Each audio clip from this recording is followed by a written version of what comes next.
Good evening. I'm Bill Shadell of ABC News. It's my privilege this evening to preside at this, the third in the series of meetings on radio and television of the two major presidential candidates. Now, like the last meeting, the subjects to be discussed will be suggested by questions from a panel of correspondents. Unlike the first two programs, however, the two candidates will not be sharing the same platform. In New York, the Democratic presidential nominee, Senator John F. Kennedy. Separated by 3,000 miles in a Los Angeles studio, the Republican presidential nominee, Vice President Richard M. Nixon. Now joined for tonight's discussion by a network of electronic facilities which permits each candidate to see and hear the other. Good evening, Senator Kennedy. Good evening, Mr. Shadell. And good evening to you, Vice President Nixon. Good evening, Mr. Shadell. And now to meet the panel of correspondents. Frank McGee, NBC News. Charles Von Frem, CBS News. Douglas Cater, Reporter Magazine. Roscoe Drummond, New York Herald Tribune. Now, as you've probably noted, the four reporters include a newspaper man and a magazine reporter. These two selected by lot by the press secretaries of the candidates from among the reporters traveling with the candidates. The broadcasting representatives were chosen by their companies. The rules for this evening have been agreed upon by the representatives of both candidates in the radio and television networks, and I should like to read them. There will be no opening statements by the candidates nor any closing summation. The entire hour will be devoted to answering questions from the reporters. Each candidate to be questioned in turn with opportunity for comment by the other. Each answer will be limited to 2.5 minutes, each comment to 1.5 minutes. The reporters are free to ask any question they choose on any subject. Neither candidate knows what questions will be asked. Time alone will be determine who will be asked the final question. Now, the first question is from Mr. McGee and is for Senator Kennedy. Senator Kennedy, yesterday you used the words trigger happy in referring to Vice President Richard Nixon's stand on defending the islands of Quemoy and Matsu. Last week, on a program like this one, you said the next president would come face to face with a serious crisis in Berlin. So the question is, would you take military action to defend Berlin? Mr. McGee, we have a contractual right to be in Berlin, coming out of the conversations at Potsdam, end of World War II. That has been reinforced by direct commitments of the President of the United States. It's been reinforced by a number of other nations under NATO.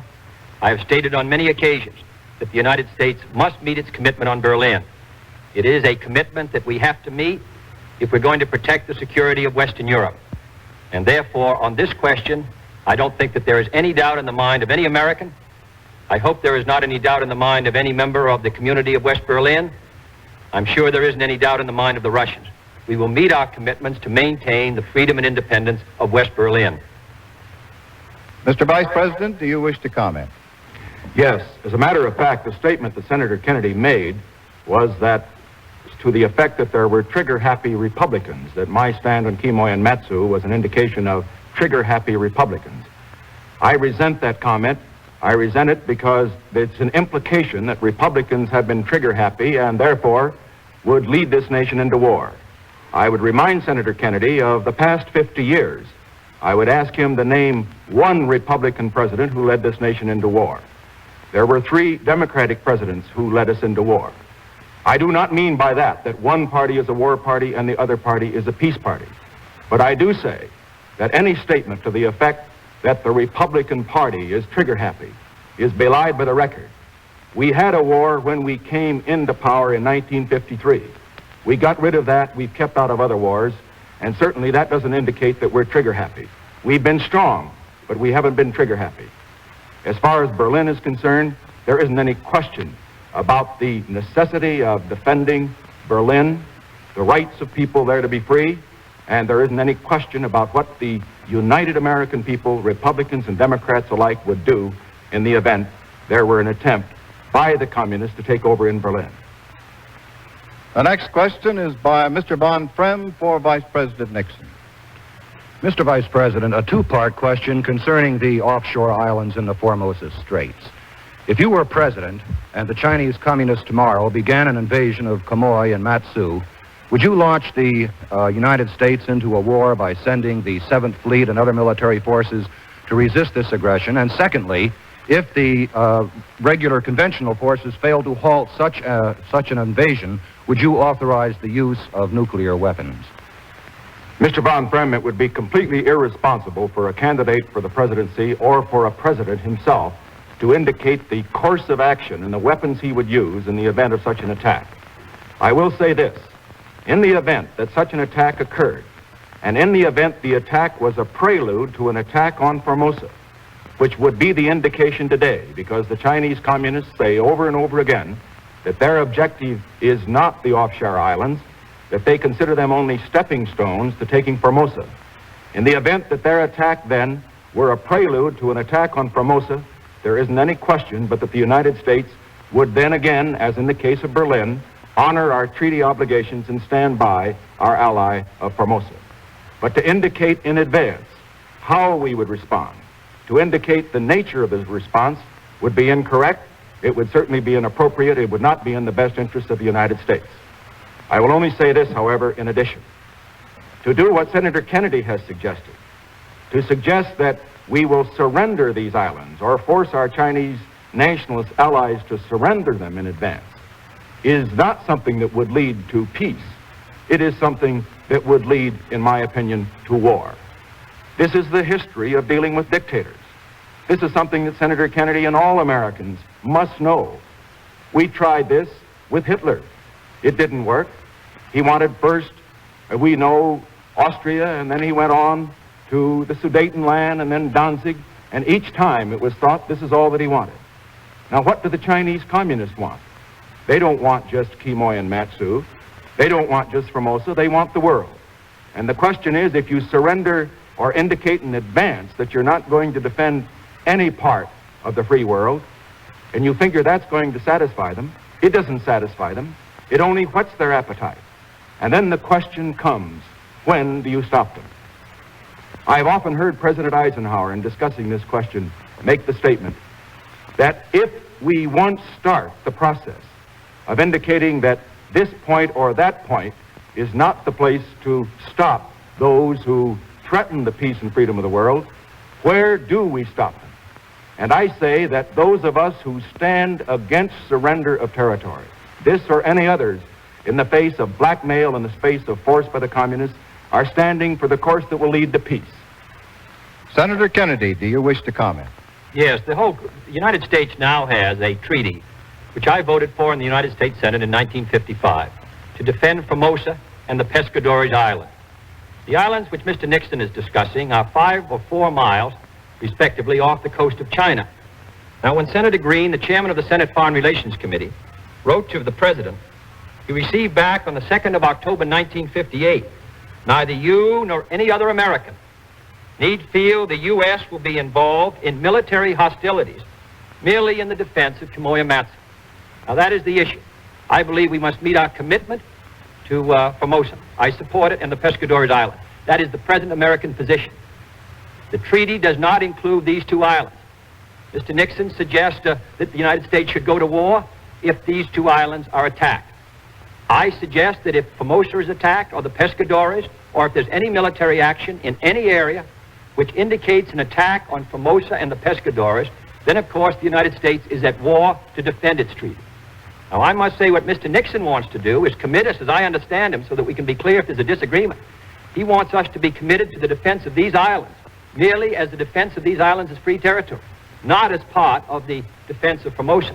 Admiral Yarnell, the commander of the Asiatic Fleet, has said that these islands are not worth the bones of a single American. The President of the United States has indicated they are not within the treaty area. They were not within the treaty area when the treaty was passed in '55. We have attempted to persuade Chiang Kai-shek as late as January of 1959 to reduce the number of troops he has on there. This is a serious issue, and I think we ought to understand completely if we disagree, and if so, where. Mr. Cater has the next question for Senator Kennedy. Senator Kennedy, last week you said that before we should hold another summit conference, that it was important that the United States build its strength. Modern weapons take quite a long time to build. What sort of prolonged period do you envisage before there can be a summit conference? And do you think that there can be any new initiatives on the grounds of nuclear disarmament, nuclear control, or weapons control during this period? Well, I think we should strengthen our conventional forces, and we should attempt in January, February, and March of next year to increase the airlift capacity of our conventional forces. Then I believe that we should move full-time on our missile production, particularly on Minuteman and on Polaris. It may be a long period, but we must get started immediately. Now, on the question of disarmament, particularly nuclear disarmament, I must say that I feel that another effort should be made by a new administration in January of 1961 to renew negotiations with the Soviet Union and see whether it's possible to come to some conclusion which will lessen the chances of contamination of the atmosphere and also lessen the chances that other powers will begin to possess a nuclear capacity. There are indications because of new inventions that 10, 15, or 20 nations will have a nuclear capacity, including Red China, by the end of the presidential office in 1964. This is extremely serious. There have been many wars in the history of mankind, and to take a chance now and not make every effort that we could make to provide for some control over these weapons, I think would be a great mistake. One of my disagreements with the present administration has been that I don't feel a real effort has been made on this very sensitive subject, not only of nuclear control, but also of general disarmament. Less than 100 people have been working throughout the entire federal government on this subject, and I believe it's been reflected in our success and failures at Geneva. Now, we may not succeed. The Soviet Union may not agree to an inspection system. We may not be able to get satisfactory assurances. It may be necessary for us to begin testing again. But I hope the next administration, and if I have anything to do with it, the next administration will make one last great effort to provide for control of nuclear testing, control of nuclear weapons, if possible, control of outer space, free from weapons, and also to begin again the subject of general disarmament levels. These must be done. If we cannot succeed, then we must strengthen ourselves. But I would make the effort, because I think the fate not only of our own civilization, but I think the fate of the world and the future of the human race is involved in preventing a nuclear war. Mr. Vice President, your comment? Yes, I am going to make a major speech on this whole subject next week before the next debate, and I will have an opportunity then to answer any other questions that may arise with regard to my position on it. There isn't any question but that we must move forward in every possible way to reduce the danger of war, to move toward controlled disarmament, to control tests. But also, let's have in mind this. When Senator Kennedy suggests that we haven't been making an effort, he simply doesn't know what he's talking about. It isn't a question of the number of people who are working in an administration. It's a question of who they are. This has been one of the highest level operations in the whole State Department, right under the President himself. We have gone certainly the extra mile and then some in making offers to the Soviet Union on control of tests, on disarmament, and in every other way. And I just want to make one thing very clear. Yes, we should make a great effort, but under no circumstances must the United States ever make an agreement based on trust. There must be an absolute guarantee. Now, just to comment on Senator Kennedy's last answer. He forgets that in this same debate on the Formosa resolution, which he said he voted for, which he did, that he voted against an amendment, or was recorded against an amendment, and on this particular, or for an amendment, I should say, which passed the Senate overwhelmingly, 70-12. And that amendment put the Senate of the United States on record, with a majority of the senator's own party voting for it, as well as a majority of the Republicans, put them on record against the very position that the senator takes now of surrendering, of indicating in advance that the United States will not defend the offshore island. The next question is by Mr. Drummond for Vice President Nixon. Mr. Nixon, I would like to ask one more aspect, or raise another aspect of this same question. It is my understanding that President Eisenhower never advocated that Quemoy and Matsu should be defended under all circumstances as a matter of principle. I heard Secretary Dulles at a press conference in '58 say that he thought that it was a mistake for Chiang Kai-shek to deploy troops to these islands. I would like to ask what has led you to take what appears to be a different position on this subject. Well, Mr. Drummond, first of all, referring to Secretary Dulles' press conference, I think if you read it all, and I know that you have, you will find that Secretary Dulles also indicated in that press conference that when the troops were withdrawn from Quemoy, that the implication was, certainly of everything that he said, that Quemoy could better be defended. There were too many infantrymen there, not enough heavy artillery. And certainly I don't think there was any implication in Secretary Dulles' statement that Quemoy and Matsu should not be defended in the event that they were attacked, and that attack was a preliminary to an attack on Formosa. Now, as far as President Eisenhower is concerned, I have often heard him discuss this question. As I related a moment ago, the President has always indicated that we must not make the mistake in dealing with the dictator of indicating that we are going to make a concession at the point of a gun. Whenever you do that, inevitably the dictator is encouraged to try it again. So first it will be Quemoy and Matsu. Next it may be Formosa. What do we do then?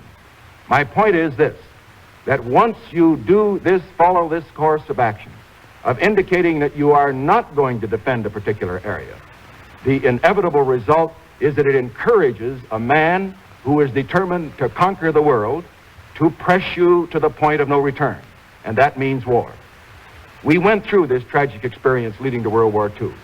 We learned our lesson again in Korea. We must not learn it again. That is why I think the Senate was right, including a majority of the Democrats, a majority of the Republicans, when they rejected Senator Kennedy's position in 1955. And incidentally, Senator Johnson was among those who rejected that position, voted with the 70 against the 12. The Senate was right because they knew the lesson of history. And may I say, too, that I would trust that Senator Kennedy would change his position on this. Change it. Because as long as he, as a major presidential candidate, continues to suggest that we are going to turn over these islands, he is only encouraging the aggressors, the Chinese communists and the Soviet aggressors, to press the United States, to press us to the point where war would be inevitable. The road to war is always paved with good intentions. And in this instance, the good intentions, of course, are a desire for peace. But certainly we're not going to have peace by giving in and indicating in advance that we are not going to defend what has become a symbol of freedom. Senator Kennedy. I don't think it's possible for Mr. Nixon to state the record in distortion of the facts with more precision than he just did. In 1955, Mr. Dulles at a press conference said, "The treaty that we have with the Republic of China excludes Quemoy and Matsu from the treaty area. That was done with much thought and deliberation. Therefore, that treaty does not commit the United States to defend anything except Formosa and the Pescadores and to deal with acts against that treaty area. I completely sustain the treaty. I voted for it. I would take any action necessary to defend the treaty, Formosa and the Pescadores Island.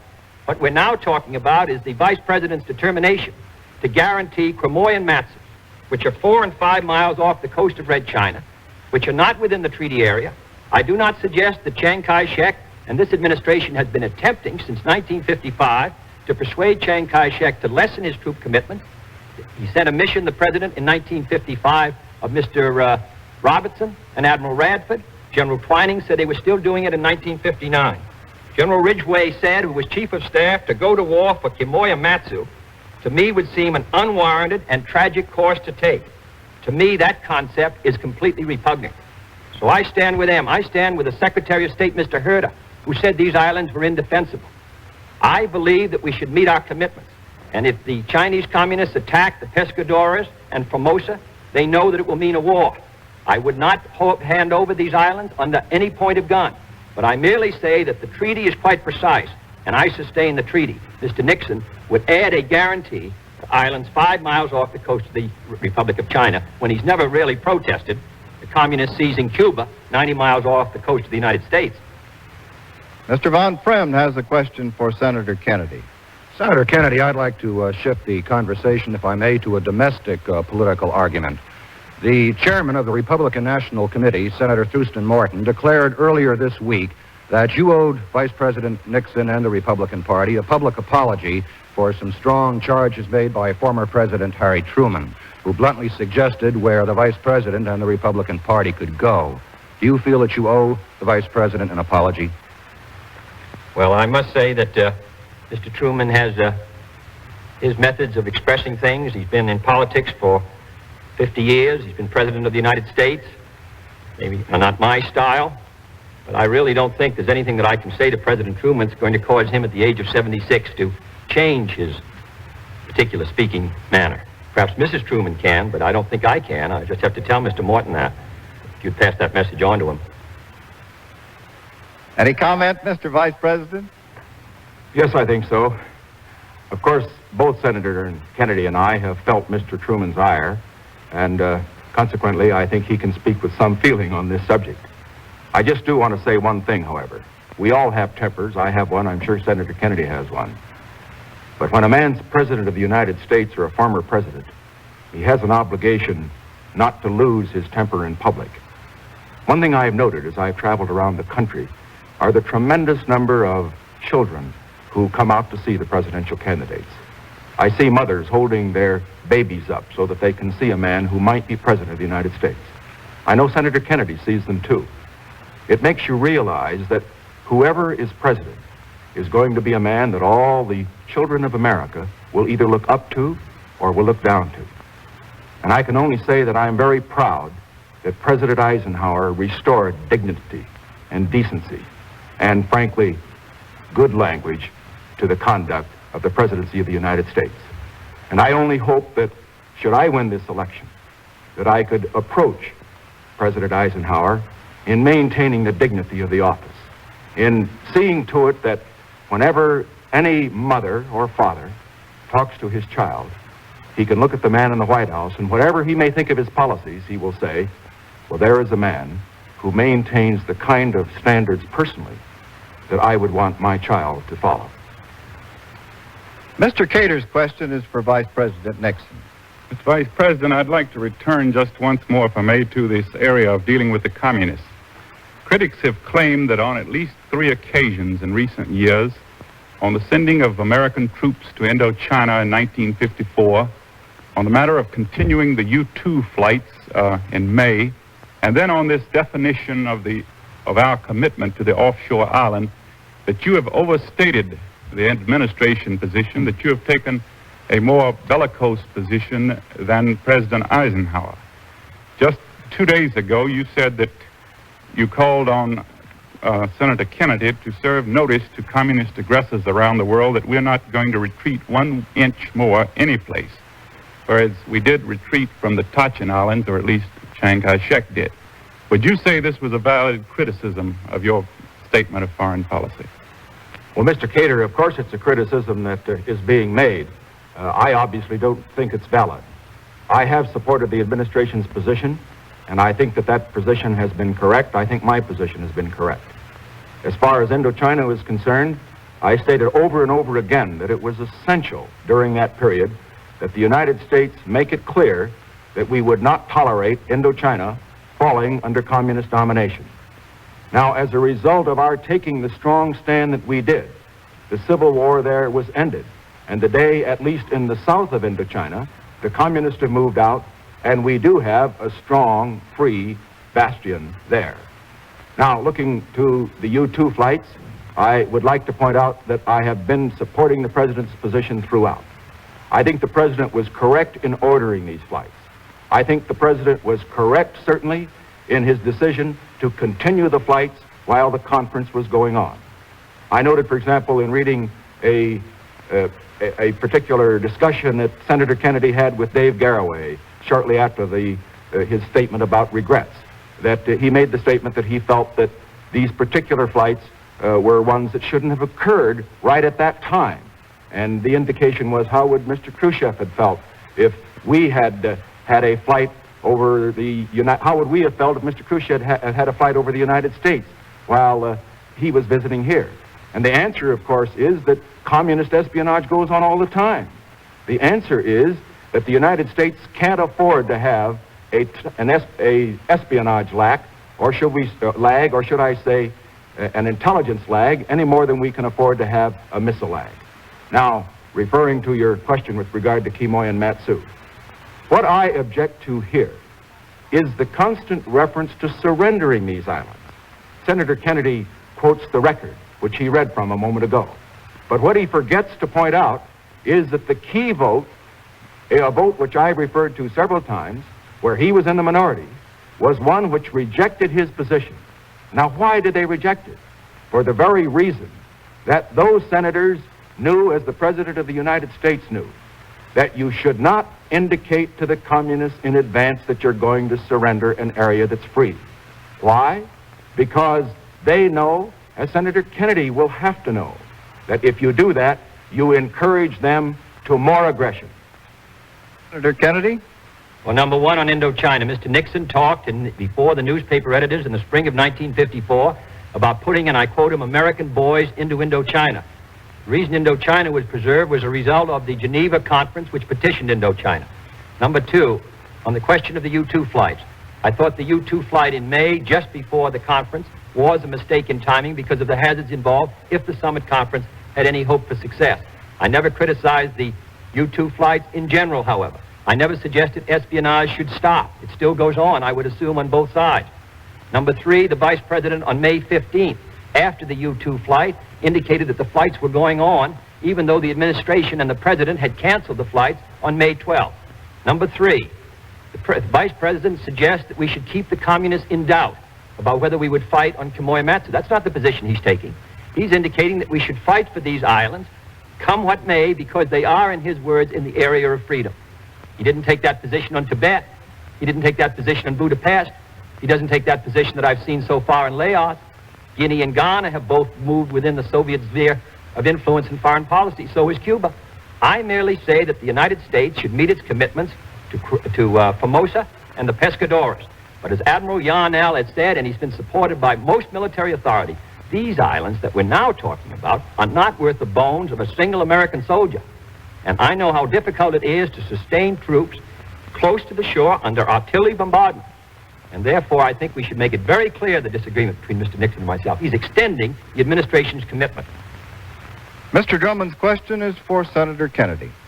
Mr. Kennedy, Representative Adam Clayton Powell, in the course of his speaking tour in your behalf, is saying, and I quote, "The Ku Klux Klan is riding again in this campaign. If it doesn't stop, all bigots will vote for Nixon, and all right-thinking Christians and Jews will vote for Kennedy rather than be found in the ranks of the Klan-minded." End quotation. Governor Michael DeSalle is saying much the same thing. What I would like to ask Senator Kennedy is, what is the purpose of this sort of thing, and how do you feel about it? Well, Mr.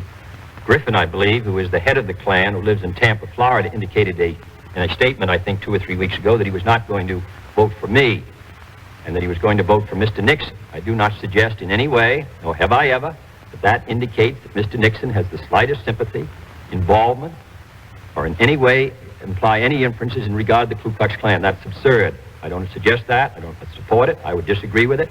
Mr. Nixon knows very well that in this whole matter, it's been involved in the so-called religious discussion in this campaign. I have never suggested, even by the vaguest implication, that he did anything but disapprove of it. And that's my view now. I disapprove of the issue. I do not suggest that Mr. Nixon does in any way. Mr. Vice President. Well, I welcome this opportunity to join Senator Kennedy completely on that statement, and to say before this largest television audience in history something that I have been saying in the past and will always say in the future.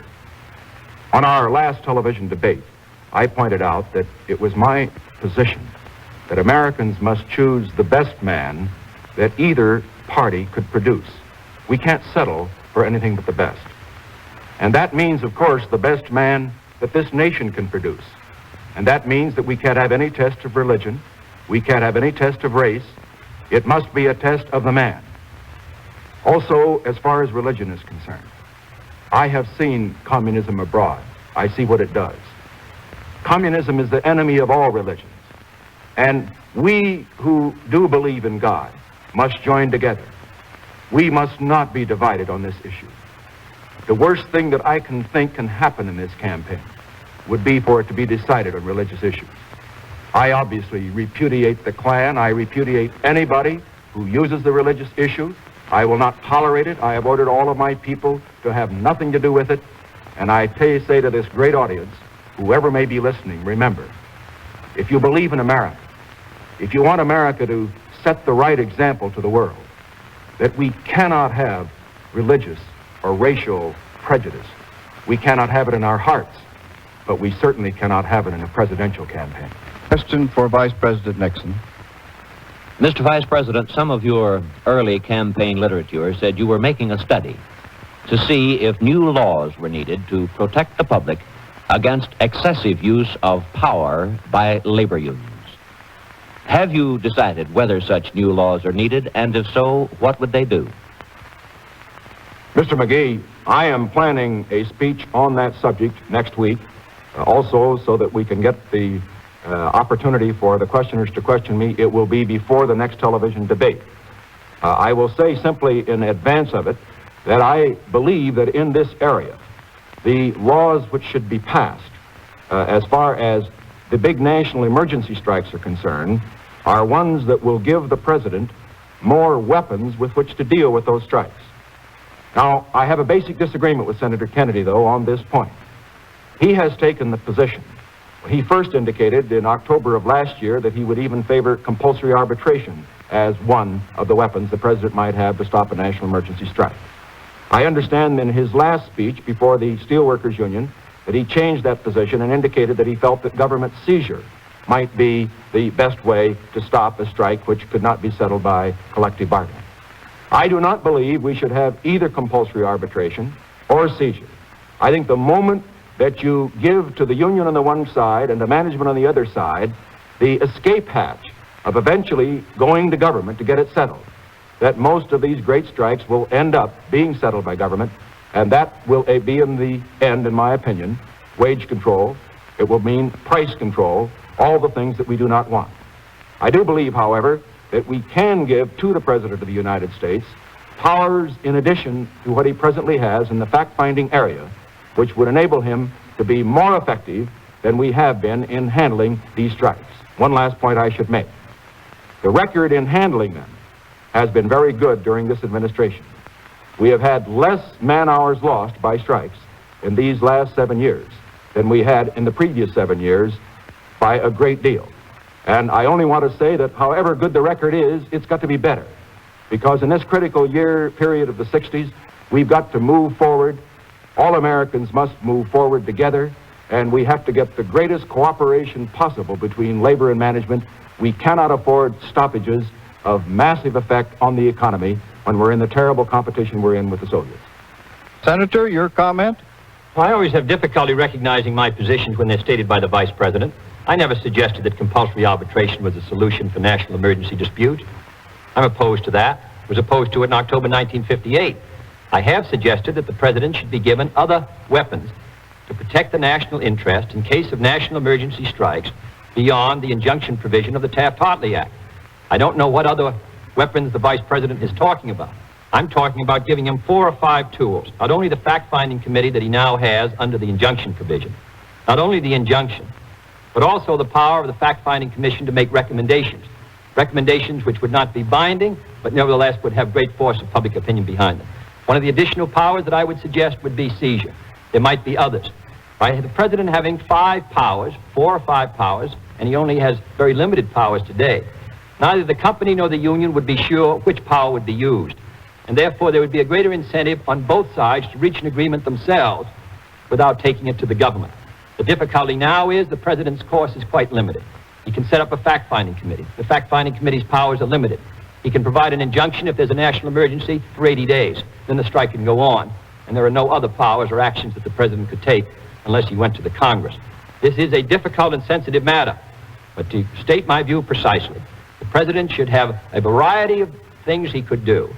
He could leave the parties in doubt as to which one he would use, and therefore there would be incentive, instead of as now, the steel companies were ready to take the strike because they felt the injunction of 80 days would break the union, which didn't happen.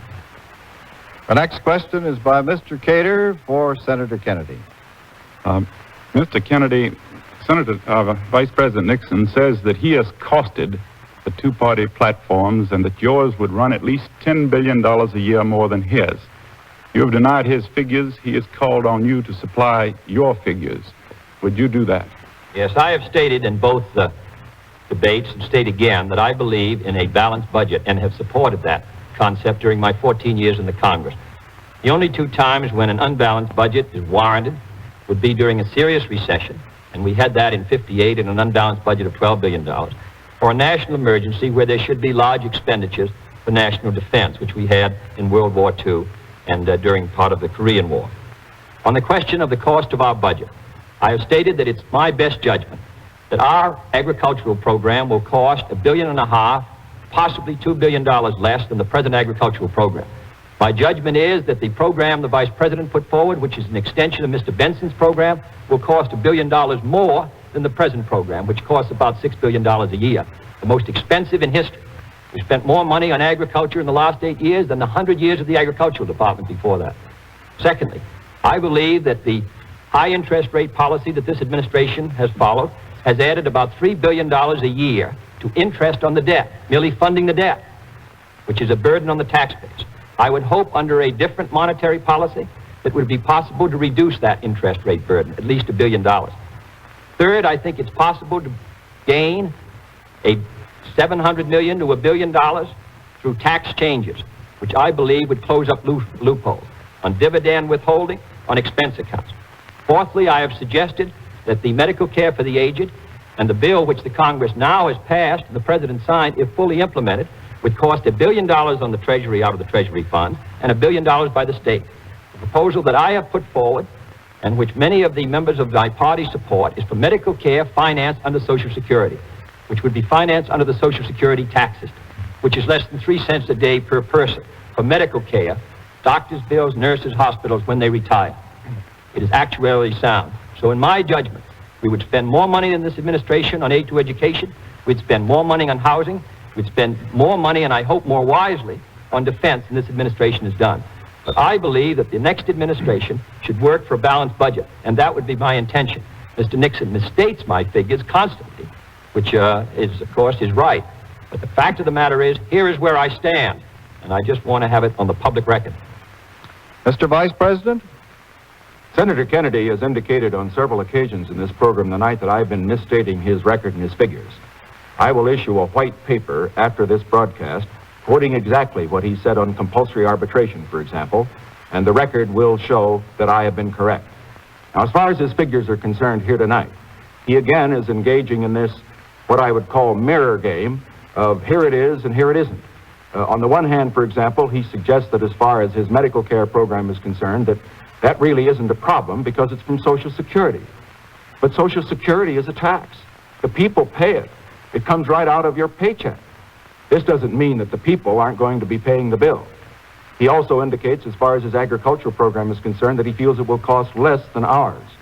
Well, all that I can suggest is that all the experts who have studied the program indicate that it is the most fantastic program, the worst program insofar as its effect on the farmers, that America has ever had foisted upon it in an election year or any other time.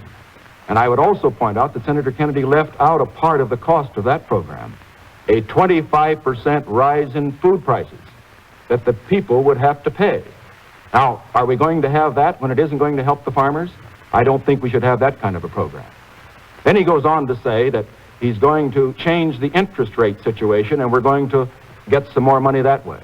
Well, what he's saying there, in effect, we're going to have inflation. We're going to go right back to what we had under Mr. Truman when he had political control of the Federal Reserve Board. I don't believe we ought to pay our bills through inflation, through a phony interest rate. Next, Mr. Drummond's question for Vice President Nixon. Mr. Nixon, before the convention, you and Governor Rockefeller said jointly that the nation's economic growth ought to be accelerated. And the Republican platform states that the nation needs to quicken the pace of economic growth. Is it fair, therefore, Mr. Vice President, to conclude that you feel that there has been insufficient economic growth during the past 8 years? And if so, what would you do beyond present administration policies to step it up? Mr. Drummond, I am never satisfied with the economic growth of this country. I'm not satisfied with it even if there were no communism in the world, but particularly when we're in the kind of a race we're in, we have got to see that America grows just as fast as we can, provided we grow soundly. Because even though we have maintained, as I pointed out in our first debate, the absolute gap over the Soviet Union, even though the growth in this administration has been twice as much as it was in the Truman administration, that isn't good enough. Because America must be able to grow enough not only to take care of our needs at home for better education and housing and health, all these things we want. We've got to grow enough to maintain the forces that we have abroad and to wage the non-military battle for the world, in Asia, in Africa, and Latin America. It's going to cost more money, and growth will help us to win that battle. Now, what do we do about it? And here, I believe, basically, that what we have to do is to stimulate that sector of America, the private enterprise sector of the economy, in which there is the greatest possibility for expansion. So that is why I advocate a program of tax reform, which will stimulate more investment in our economy. In addition to that, we have to move on other areas that are holding back growth. I refer, for example, to distressed areas.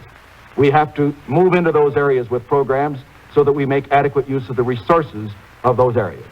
We also have to see that all of the people of the United States, the tremendous talents that our people have, are used adequately. That's why in this whole area of civil rights, the equality of opportunity for employment and education is not just for the benefit of the minority groups, it's for the benefit of the nation, so that we can get the scientists and the engineers and all the rest that we need. And in addition to that, we need programs, particularly in higher education, which will stimulate scientific breakthroughs, which will bring more growth. Now, what all this, of course, adds up to is this. America has not been standing still. Let's get that straight. Anybody who says America's been standing still for the last 7.5 years hasn't been traveling around America. He's been traveling in some other country. We have been moving. We have been moving much faster than we did in the Truman years. But we can and must move faster. And that's why I stand so strongly for programs that will move America forward in the 60s. Move her forward so that we can stay ahead of the Soviet Union and win the battle for freedom and peace. Senator Kennedy. Well, first, may I correct a statement which was made before that under my agricultural program, food prices would go up 25%. That's untrue. The farmer who grows wheat gets about 2.5 cents out of a 25-cent loaf of bread. Even if you put his income up 10%, that'd be 2.75%, 3 cents out of that 25 cents. The man who grows tomatoes, it costs less for those tomatoes than it does for the label on the can. And I believe when the average hour for many farmers' wage is about 50 cents an hour, he should do better. But anybody who suggests that that program would come to any figure indicated by the Vice President is in error. The Vice President suggested a number of things. He suggested that we aid distressed areas. The administration has vetoed that bill passed by the Congress twice. He suggested we pass an aid to education bill. The administration and the Republican majority in the Congress has opposed any realistic aid to education. And the Vice President cast a deciding vote against federal aid for teacher salaries in the Senate, which prevented that being added. This administration and this country last year had the lowest rate of economic growth, which means jobs, of any major industrialized society in the world in 1959. And when we have to find 25,000 new jobs a week for the next 10 years, we're going to have to grow more. Governor Rockefeller says 5%. Democratic platform and others say 5%. Many say 4.5%. The last 8 years, the average growth has been about 2.5%. That's why we don't have full employment today. Mr. McGee has the next question for Senator Kennedy. Senator Kennedy, a moment ago you mentioned tax loopholes. Now, your running mate, Senator Lyndon Johnson, is from Texas, an oil-producing state and one that many political leaders feel is in doubt in this election year. And reports from there say that oil men in Texas are seeking assurance from Senator Johnson that the oil depletion allowance will not be cut. The Democratic platform pledges to plug loopholes in the tax laws and refers to inequitable depletion allowance as being conspicuous loopholes. My question is, do you consider the 27.5% depletion allowance inequitable, and would you ask that it be cut? Mr. McGee, there are about 104 commodities that have some kind of depletion allowance, different kind of minerals, including oil. I believe all of those should be gone over in detail to make sure that no one is getting a tax break, to make sure that no one is getting away from paying the taxes he ought to pay. That includes oil, it includes all kinds of minerals, it includes everything within the range of taxation. We want to be sure it's fair and equitable. It includes oil abroad. Perhaps that oil abroad should be treated differently than the oil here at home. Now, the oil industry recently has had hard times, particularly some of the smaller producers. They're moving about 8 or 9 days in Texas. But I can assure you that if I'm elected president, the whole spectrum of taxes will be gone through carefully, and if there's any inequities in oil or any other commodity, then I would vote to close that loophole. I have voted in the past to reduce the depletion allowance for the largest producers, for those from $5 million down, to maintain it at 27.5%. I believe we should study this and other allowances, tax expense, dividend expenses, and all the rest, and make a determination of how we can stimulate growth, how we can provide the revenues needed to move our country forward. Mr. Vice President. Senator Kennedy's position and mine are completely different on this. I favor the present depletion allowance. I favor it not because I want to make a lot of oil men rich, but because I want to make America rich. Why do we have a depletion allowance? Because this is the stimulation, the incentive for companies to go out and explore for oil, to develop it.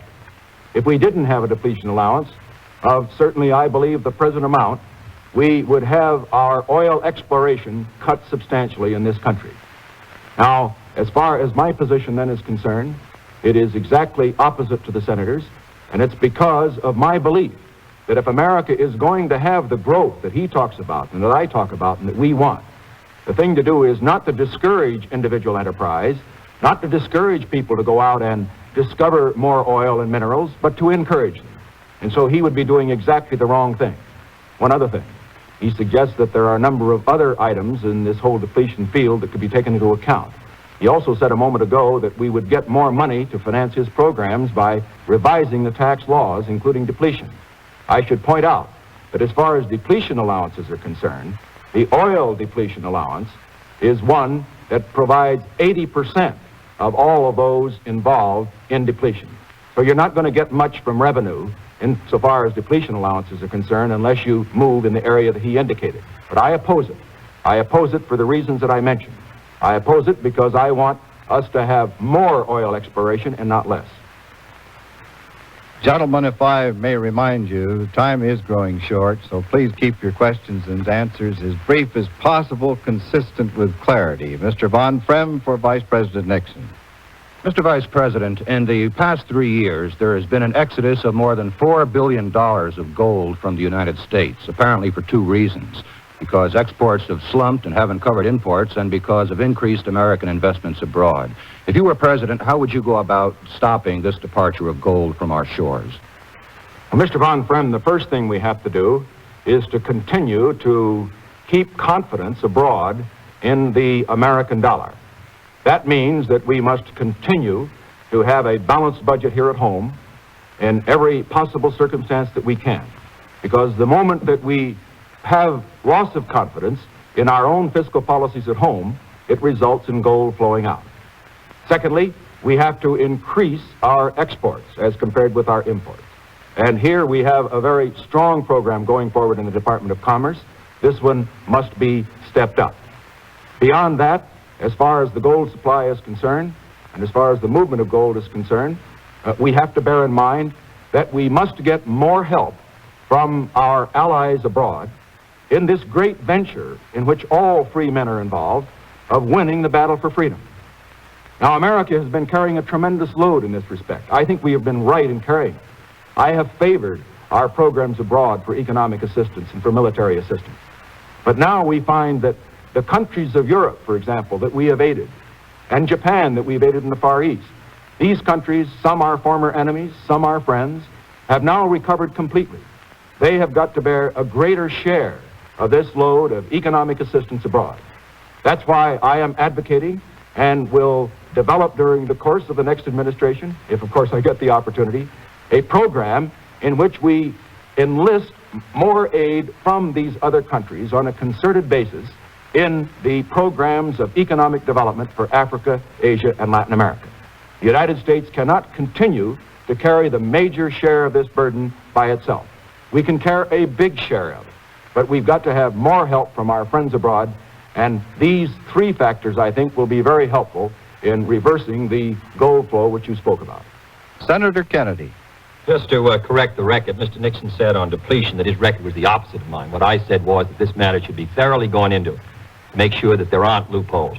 If his record is the opposite of that, that means that he doesn't want to go into it.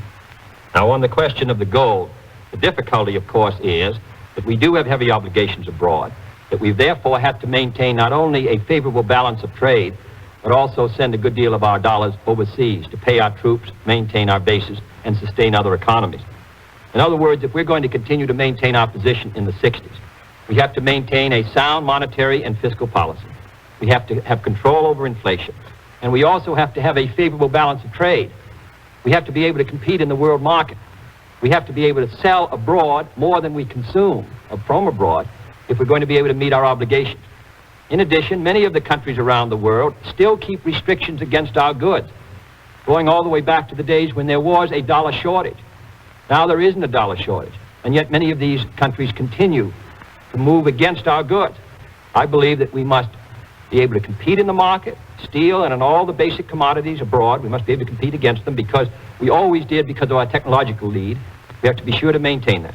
We have to persuade these other countries not to restrict our goods in coming in, not to act as if there was a dollar gap. And third, we have to persuade them to assume some of the responsibilities that up till now we've maintained to assist underdeveloped countries in Africa, Latin America, and Asia make an economic breakthrough on their own. Mr. Drummond's question now for Senator Kennedy. Senator Kennedy, a question on American prestige. In light of the fact that the Soviet ambassador was recently expelled from the Congo and that Mr. Khrushchev has this week canceled his trip to Cuba for fear of stirring resentment throughout all Latin America, I would like to ask you to spell out somewhat more fully how you think we should measure American prestige to determine whether it is rising or whether it is falling.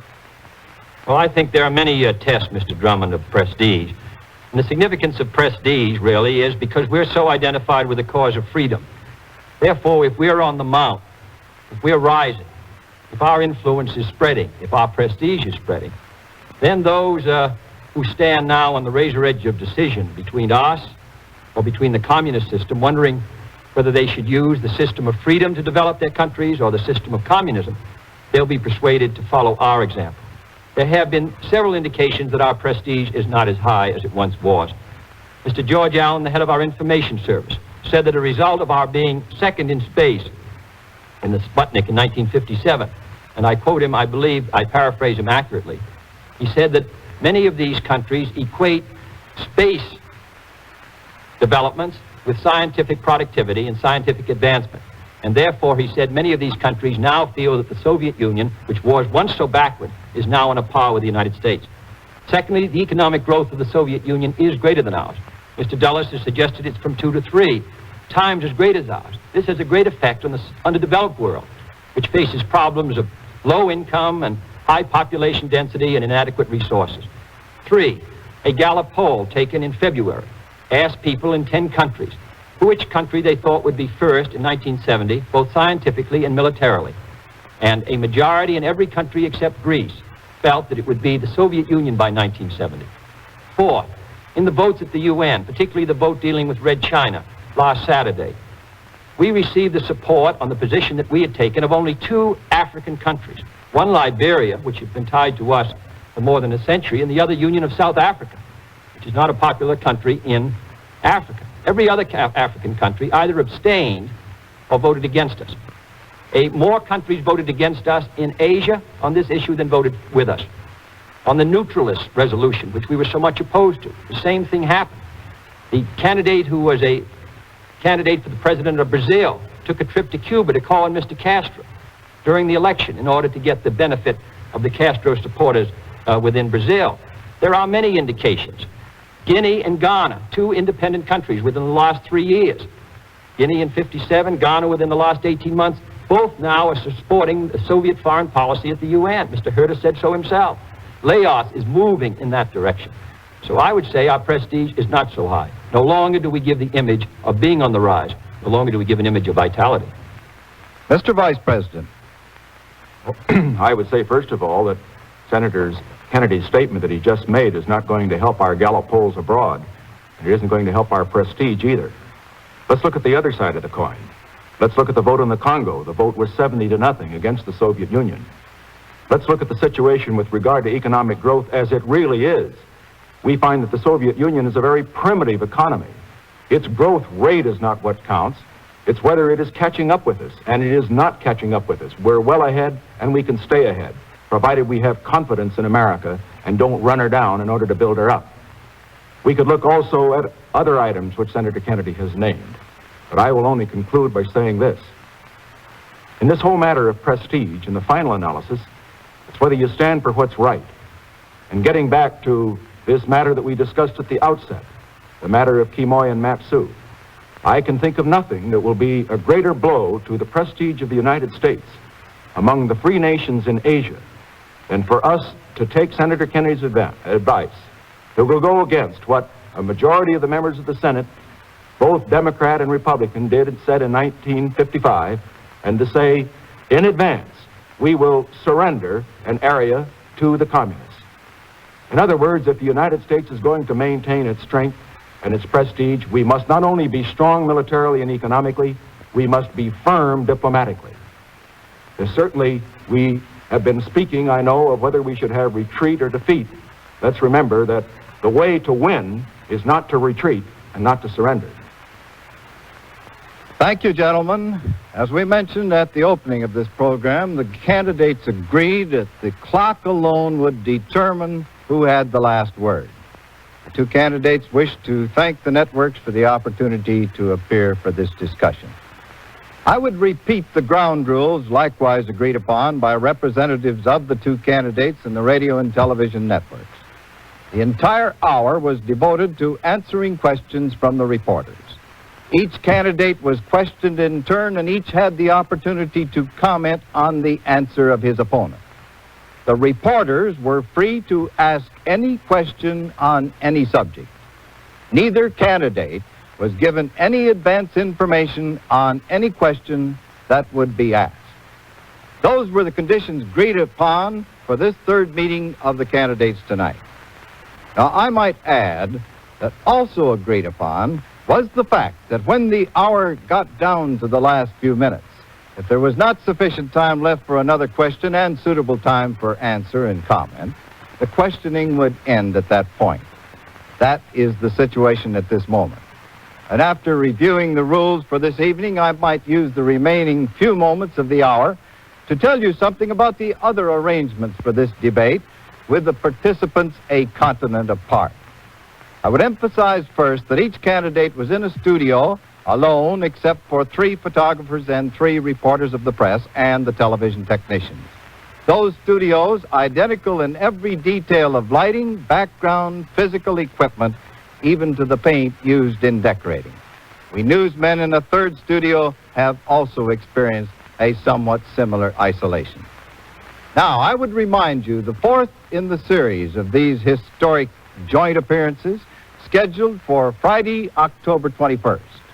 At that time, the candidates will again share the same platform to discuss foreign policy. This is Bill Shadell. Good night.